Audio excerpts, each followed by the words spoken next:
आदेश जय महाकाल। जब कोई इंसान पिछले जन्म में बहुत गहरी पूजा पाठ मंत्र जाप या कोई साधना करता है तो उसका वो शरीर तो यही मिट्टी में मिल जाता है, लेकिन उसकी आत्मा की कमाई कभी नष्ट नहीं होती। जब वो आत्मा नए शरीर में जन्म लेती है तो पिछले जन्म की वो जागृत शक्तियां उसके साथ साए की तरीके से चलती है।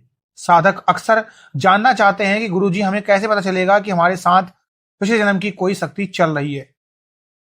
देखो, आज सनातन शास्त्रों के अनुसार मैं उन 6 पक्के संकेतों के बारे में आपको बताऊंगा जो आपकी पिछले जन्म की कमाई को साफ साफ बताएंगे। देखो, पहला संकेत होता है बचपन से ही अध्यात्म और वैराग्य तरीके के तरफ आपका गहरा झुकाव।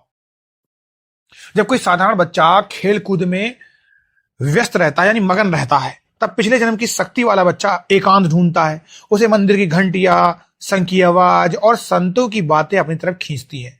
बिना किसी के सिखाए उसका मन भगवान के चरणों में अपने आप लीन होने लगता है।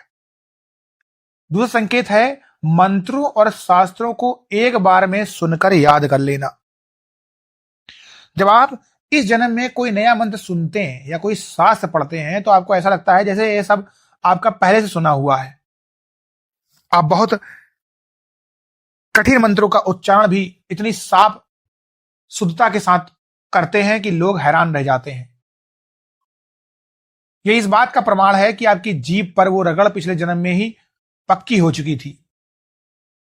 तीसरा संकेत है हाथों की रेखाओं में विशेष चिन्ह और मस्तक पर तेज होना। जिनके साथ पिछले जन्म की तपस्या का बल होता है उनके हाथों में त्रिशूल, कमल या चक्र जैसे पवित्र चिन्ह अपने आप उभरने लगते हैं। उनका मस्तक हमेशा अपने आप चौड़ा चमकता हुआ रहता है, जिससे लोग उनकी तरफ अपने आप आकर्षित होने लगते हैं।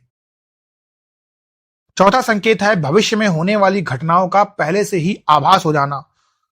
आपके साथ चल रही वो पुरानी शक्ति आपकी बुद्धि को इतना साफ कर देती है कि आपके घर या जीवन में कोई अच्छी या बुरी घटना होने वाली होती है तो उसका एहसास आपको कुछ समय पहले ही हो जाता है। पांचवा संकेत है मुश्किल से मुश्किल संकट से बाल बाल बच जाना। आपके जीवन में कई बार ऐसे मौके आए होंगे जब मौत आपके बिल्कुल करीब से निकल गई होगी, कोई बड़ी दुर्घटना होते होते रह गई होगी। सच ये है कि पिछले जन्म की वो जागृत शक्ति सुरक्षा कवच बनकर आपकी दहलीज पर पहरा दे रही थी। छठा संकेत है एकांत में किसी अदृश्य उपस्थिति का एहसास होना। जब आप रात के सन्नाटे में अपने मंदिर में अकेले बैठते हो तो आपको साफ महसूस होता है कि आपके पीछे कोई खड़ा है जो बहुत पवित्र है। आपको एक अनोखा सुकून मिलता है और डर पूरी तरीके से खत्म हो जाता है। अगर आपके जीवन में भी ये 6 संकेत मिल रहे हैं तो अपनी इस आध्यात्मिक कमाई को बेकार मत जाने देना। इसे बनाए रखने का एक ही नियम है, अपने चरित्र को शुद्ध रखना, पाखंड से दूर रहना और अपने आचरण को साफ रखना। फिर पूरे भरोसे के साथ महाकाल के चरणों में अपने आप को लीन कर दो। महादेव कृपा बरसाएंगे। आदेश जय महाकाल।